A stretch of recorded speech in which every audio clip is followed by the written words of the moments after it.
Let me begin by saying, as a Muslim, as a representative of Islam, I would consider myself an ambassador for Islam, a believer in Islam, a follower of Islam and its Prophet.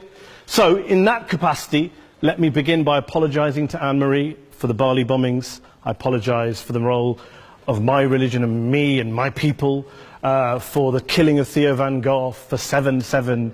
Yes, that was all of us. That was Islam, that was Muslims, that was the Quran.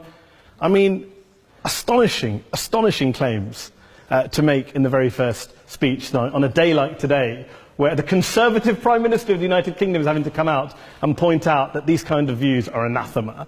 And I believe you're trying to stand for the Labour Party to become an MP in Brighton. If you do, and you make these comments, I'm guessing you'll have the whip withdrawn from you, but then again, UKIP's on the rise, they'll take you, the BNP, they might have something to say about your views. This is what Mehdi Hasan always does. By the way, just on a factual point, since we heard a lot about the second speaker, about how backward we Muslims all are, on a factual point, you said that Islam was born in Saudi Arabia. Islam was born in 610 AD. Saudi Arabia was born in 1932 AD. So you were only 1,322 years off. Not bad? Not bad start there. Talking of maths, by the way, a man named Al-Khwarizmi was one of the greatest mathematicians of all time, a Muslim, worked in the golden age of Islam. He's the guy who came up with not just algebra, but algorithms. Without algorithms, you wouldn't have laptops. Without laptops, Daniel Johnson tonight wouldn't have been able to print out his speech in which he came to berate us Muslims for holding back the advance and intellectual achievements of the West, which all happened without any contribution from anyone else other than the Judeo-Christian people of Europe. In fact, Daniel David Levering, the author of the Pulitzer Prize-winning historian and author of The Golden Crucible, points out that there would be no Renaissance, there would be no Reformation in Europe without the role played by Ibn Sina and Ibn Rushd and some of the great Muslim theologians, philosophers, scientists in bringing Greek texts to Europe. As for this being our university, I will leave that to the imagination as to who is our and who is there. I studied here too. An astonishing set of speeches so far making this case tonight. A mixture of just cherry-picked quotes, facts and figures, self-serving, selective, a farrago of distortions, misrepresentations, misinterpretations, misquotations. Daniel talked about my article in the New Statesman, which got me a lot of flack, where I talked about the anti-Semitism that is prevalent in some parts of the Muslim community, which indeed it is. Of course, I didn't say in that piece that it was caused by the religion of Islam. In fact, modern anti-Semitism in the Middle East was imported from, finish the sentence, Judeo-Christian Europe, where I believe some certainly bad things happened to the Jewish people. In fact, Tom Friedman, Jewish-American columnist in the New York Times, told me in this very chamber last week that he believed, had Muslims been running Europe in the 1940s, 6 million extra Jews would still be alive today. So I'm not going to take lessons in anti-Semitism from someone who's here to defend the Judeo-Christian values of a continent that murdered 6 million Jews. Moving swiftly on, let's be very clear. Daniel here was a last-minute replacement for Douglas Murray, who had to pull out. And Douglas and I have a well-documented differences, but to be fair to Douglas, as to be fair to Anne-Marie and to Peter, atheists.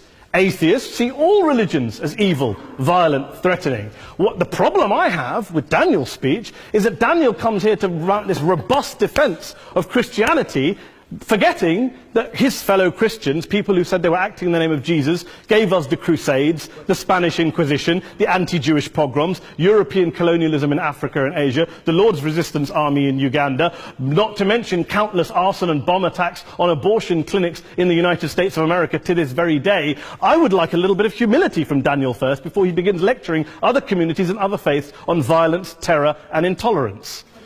But, no thank you. Some water.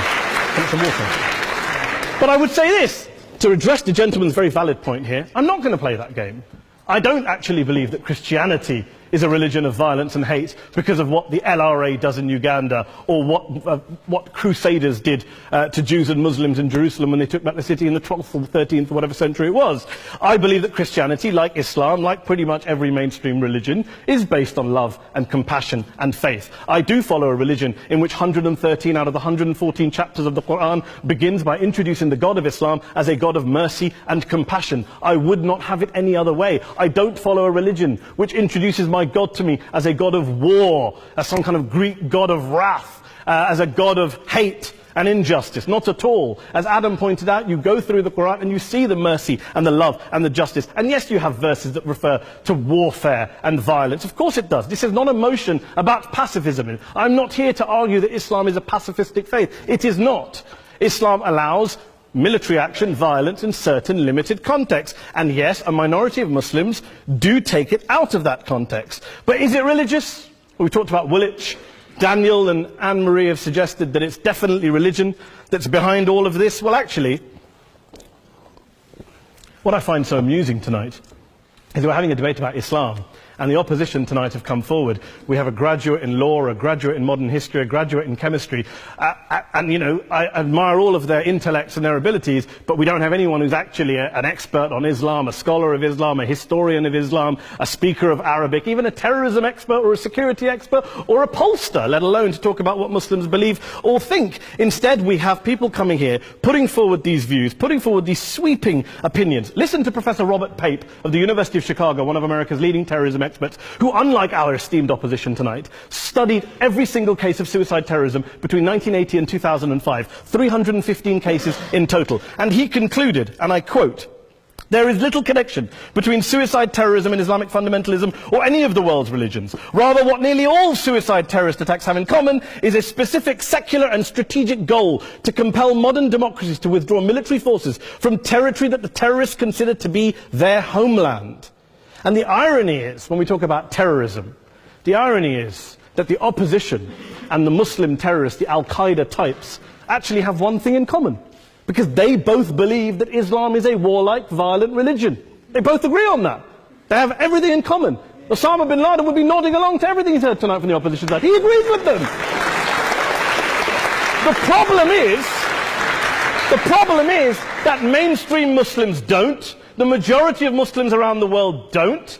In fact, a gentleman here started quoting all sorts of polls. Gallup carried out the biggest poll of Muslims around the world, of 50,000 Muslims in 35 countries. 93% of Muslims rejected 9/11 and suicide attacks. And of the 7% who didn't, they all, when polled and focus grouped, cited political reasons for their support for violence, not religious reasons. And as for Islamic scholars and what they say, well, Daniel talks about our University of Oxford. We'll go down to Oxford Centre for Islamic Studies, get hold of a man named Sheikh Afifi al-Akiti, who is a massively well-credentialed and well-respected Islamic scholar, who has studied across the world, who in the days after 7/7 published a fatwa denouncing terrorism in the name of Islam, calling for the protection of all non-combatants at all times, and describing suicide bombings as an innovation with no basis in Islamic law. Go and listen to Sheikh Tahir al-Qadri, one of Pakistan's most famous Islamic scholars, who published a 600-page fatwa condemning the killing of all innocents and all suicide bombings unconditionally without any ifs or buts. There's nothing new here. This is mainstream Islam, mainstream scholarship, which has said this for years. You don't go out and kill people willy-nilly in the high street or anywhere else, on a bus or a mall, based on verses of the Quran that you cherry-pick without any context, any understanding, any interpretation, or any commentary. Islam. Anne-Marie comes and scares us with her talk of Sharia law. I would like to see the book of Sharia law. It doesn't exist. People argue over what Sharia law is. And you empower the extremists by saying there is only one version. You empower them all. I don't believe you took any interruptions, Anne-Marie, so I think you should stay there for a moment. Here's what we're dealing with. Here's what we're dealing with. I took your point. Here we are dealing with a 1400-year-old global religion, followed by 1.6 billion people in every corner of the world, a quarter of humanity, of all backgrounds, cultures, ethnicities. And yet the opposition tonight wants to generalize, stereotype, smear, in order to desperately win this debate. And here's my question, if we're going to generalize and smear. If, okay, people say yesterday's bombers, and we've got to be careful, there's a trial going on, were yesterday's attackers, motivated by Islam? Big debate. I don't believe they were. Let's say they were. Let's say Faisal Shahzad, the Times Square bomber, was motivated by Islam. Let's assume, for sake of argument, that Richard Reeves, the shoe bomber, was motivated by Islam. If Islam is responsible for these killings, if Islam is what is motivating these people, and Islam is therefore not a religion of peace, a religion of war, then ask yourself this question: why aren't the rest of us doing it? Why is it such a tiny minority of Muslims are interpreting their religion in the way that the opposition claim they are? Let's assume there are 16,000 suicide bombers in the world. There aren't. Let's assume there are for the sake of argument. That's 0.001% of the Muslim population globally. What about the other 99.99% of Muslims who the opposition tonight either ignore or smear? The reality is that the rest of us aren't blowing ourselves up tonight. The reality is that the opposition came here tonight not worried about the fact that me and Adam might pull open our jackets and blow ourselves up tonight because we're followers of a warlike warrior religion which wants to take over Europe and Daniel's university. The issue is this. The issue is this. Unless the opposition can tell us tonight, and Peter Atkins is here, one of our great atheist intellectuals, can tell us tonight, can answer this question tonight, why don't the vast majority of Muslims around the world behave as violently and aggressively as a tiny minority of politically motivated extremists? Then they might as well give up and stop pretending they have anything relevant to say about Islam or Muslims as a whole. Ladies and gentlemen, let me just say this to you. Think about what the opposite of this motion is. If you vote no tonight, think about what you're saying the opposite of this motion is. That Islam isn't a religion of peace, it's a religion of war, of violence, of terror, of aggression. That the people who follow Islam, me, my wife, my retired parents, my 6-year-old child, that 1.8 million of your fellow British residents and citizens, that 1.6 billion people across the world, your fellow human beings, are all followers, promoters, believers in a religion of violence. Do you really think that? Do you really believe that to be the case? They say that in the Oxford Union, the most famous debate was in 1933 when Adolf Hitler looked out for the result of the King and Country motion, where they voted against fighting for King and Country, and Hitler was listening out for the result. Well, tonight, 80 years on, there are two groups of people around the world who I would argue are waiting for the result of tonight's vote. There are the millions of peaceful, non-violent, law-abiding Muslims both in the UK, Europe, Asia, Africa and beyond, who see Islam as the source of their identity, as a source of spiritual fulfillment, of hope, of solace. And there are the phobes, the haters, the bigots out there who want to push the clash of civilizations, who want to divide all of us into them and us and ours and their. Ladies and gentlemen, I urge you all not to fuel the arguments of the phobes and bigots. Don't legitimize their divisions. Don't legitimize their hate. Trust those Muslims who you know, who you've met, who you hear, who don't believe in violence, who do want you to hear the peaceful message of the Quran as they believe it to be taught to the majority of Muslims, the Islam of peace and compassion and mercy, the Islam of the Quran, not of Al-Qaeda. Ladies and gentlemen, I beg to propose this motion to the House. I urge you to vote yes tonight. Thank you very much for your time.